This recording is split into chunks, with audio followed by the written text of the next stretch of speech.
India, सच सबसे पहले सबसे तेज।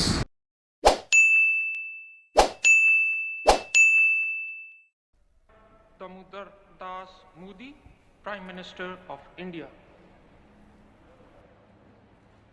Your Excellency, you have the floor.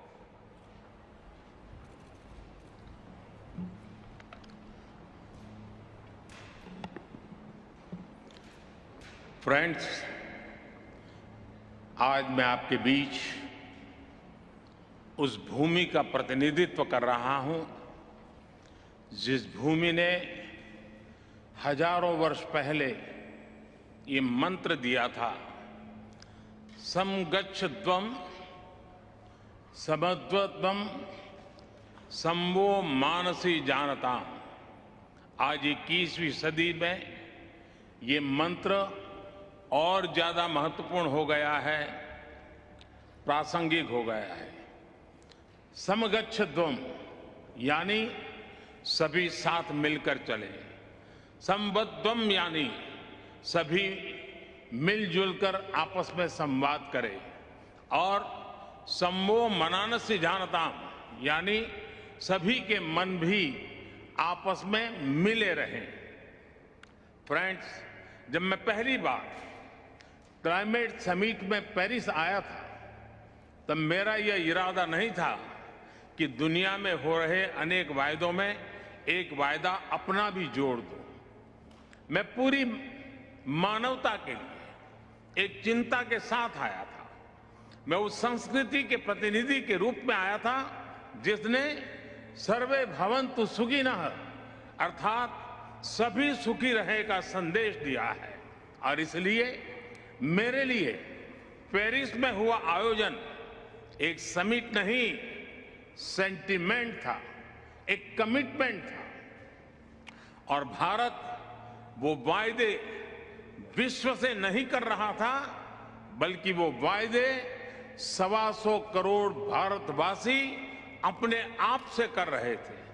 और मुझे खुशी है कि भारत जैसा विकासशील देश जो करोड़ों लोगों को गरीबी से बाहर निकालने में जुटा है, जो करोड़ों लोगों की ईज ऑफ लिविंग पर रात दिन काम कर रहा है, आज विश्व की आबादी का 17% होने के बावजूद जिसकी एमिशंस में रिस्पॉन्सिबिलिटी सिर्फ 5% रही है, उस भारत ने अपना कर्तव्य पूरा करके दिखाने में कोई कसर बाकी नहीं छोड़ी है। आज पूरा विश्व मानता है कि भारत एकमात्र बड़ी अर्थव्यवस्था है जिसने पेरिस कमिटमेंट पर लेटर एंड स्पिरिट में डिलीवर किया है। हम संकल्पबद्ध होकर हर संभव एफर्ट्स कर रहे हैं, परिश्रम कर रहे हैं और परिणाम लाकर दिखा रहे हैं। फ्रेंड्स, आज जब मैं आपके बीच आया हूं तो भारत के ट्रैक रिकॉर्ड को भी लेकर के आया। मेरी बातें सिर्फ शब्द नहीं हैं, ये भावी पीढ़ी के उज्जवल भविष्य का जयघोष है। आज Bharat installed renewable energy capacity में विश्व में चौथे नंबर पर है। बीते 7 वर्षों में भारत की नॉन फोसिल फ्यूल एनर्जी में 25% से ज्यादा की वृद्धि हुई है, और अब ये हमारे एनर्जी मिक्स का 40% पहुंच गया है। फ्रेंड्स, विश्व की पूरी आबादी से भी अधिक यात्री भारतीय रेल से हर वर्ष यात्रा करते हैं। इस विशाल रेलवे सिस्टम ने अपने आप को 2030 तक नेट जीरो बनाने का लक्ष्य रखा है। अकेली इस पहल से सालाना 60 मिलियन टन एमिशन की कमी होगी। इसी प्रकार हमारे विशाल एलईडी बल्ब अभियान से सालाना 40 मिलियन टन एमिशन कम हो रहा है। आज भारत दृढ़ इच्छा शक्ति के साथ ऐसे कई सारे इनिशिएटिव्स पर तेजी से काम कर रहा है। इसके साथ ही भारत ने अंतर्राष्ट्रीय स्तर पर दुनिया का सहयोग करने के लिए इंस्टीट्यूशनल सॉल्यूशन भी दिए हैं। सोलर पावर में एक क्रांतिकारी कदम के रूप में हमने इंटरनेशनल सोलर अलायंस की पहल की। क्लाइमेट एडप्शन के लिए हमने coalition for disaster resilient infrastructure का निर्माण किया है। ये करोड़ों जिंदगियों को बचाने के लिए एक संवेदनशील और महत्वपूर्ण पहल है। फ्रेंड्स, मैं एक और महत्वपूर्ण विषय पर आप सभी का ध्यान केंद्रित करना चाहता हूं। आज विश्व मान रहा है कि क्लाइमेट चेंज में लाइफस्टाइल की एक बहुत बड़ी भूमिका है। मैं आज आपके सामने एक वन वर्ल्ड मूवमेंट का प्रस्ताव रखता हूं। वन वर्ल्ड एक शब्द क्लाइमेट के संदर्भ में वन वर्ल्ड एक विश्व का मूल आधार बन सकता है, अधिष्ठान बन सकता है। ये एक शब्द है लाइफ, LIFE, यानी लाइफस्टाइल फॉर एनवायरमेंट। आज जरूरत है कि हम सभी लोग एक साथ आकर कलेक्टिव पार्टिसिपेशन के साथ लाइफस्टाइल फॉर एनवायरमेंट यानी लाइफ को एक अभियान की तरह आगे बढ़ाएं। ये एनवायरमेंटल कॉन्शियस लाइफस्टाइल का एक मास मूवमेंट बन सकता है। आज आवश्यकता है माइंडलेस और डिस्ट्रक्टिव कंजम्पशन के बजाय माइंडफुल और डेलिबरेट यूटिलाइजेशन की।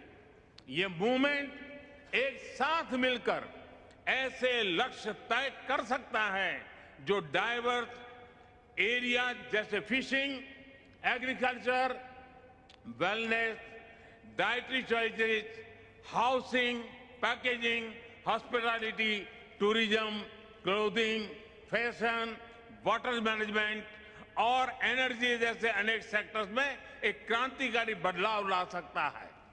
ये ऐसे विषय हैं जहां हम में से प्रत्येक को हर रोज कॉन्शियस चॉइस करनी होगी। पूरी दुनिया में करोड़ों अरबों लोगों के हर रोज की ये चॉइसेस क्लाइमेट चेंज के खिलाफ लड़ाई को हर दिन बिलियन स्टेप्स आगे ले जाएगी। और मैं इस आर्थिक आधार पर, वैज्ञानिक आधार पर, बीती शताब्दी के अनुभवों के आधार पर हर कसौटी पर खरा उतरने का मूवमेंट मानता हूं। स्व से समष्टि का यही रास्ता है, अहम से वयम के कल्याण का यही रास्ता है। फ्रेंड्स, क्लाइमेट चेंज पर इस वैश्विक मंथन के बीच मैं भारत की ओर से इस चुनौती से निपटने के लिए 5 अमृत तत्व रखना चाहता हूं, पंचामृत की सौगात देना चाहता हूं। पहला, भारत 2030 तक अपनी नॉन फोसिल एनर्जी कैपेसिटी को 500 गीगावाट तक पहुंचाएगा। दूसरा, भारत 2030 तक अपनी 50% एनर्जी रिक्वायरमेंट्स रिन्यूएबल एनर्जी से पूरी करेगा। तीसरा, भारत अब से लेकर 2030 तक के कुल प्रोजेक्टेड कार्बन एमिशन में 1 बिलियन टन की कमी करेगा। चौथा, 2030 तक भारत अपनी अर्थव्यवस्था की कार्बन इंटेंसिटी को 45% से भी कम करेगा। और पांचवा, वर्ष 2070 तक भारत नेट जीरो का लक्ष्य हासिल करेगा। ये पंचामृत क्लाइमेट एक्शन में भारत का एक अभूतपूर्व योगदान होंगे। फ्रेंड्स, ये सच्चाई हम सभी जानते हैं कि क्लाइमेट फाइनेंस को लेकर आज तक किए गए वायदे खोखले ही साबित हुए हैं।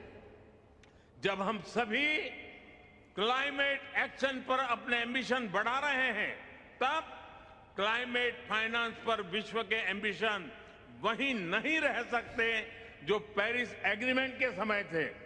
आज जब भारत ने एक नए कमिटमेंट और एक नई ऊर्जा के साथ आगे बढ़ने का संकल्प लिया है, तो ऐसे समय में क्लाइमेट फाइनेंस और लो कॉस्ट क्लाइमेट टेक्नोलॉजीज का ट्रांसफर और महत्वपूर्ण हो जाता है।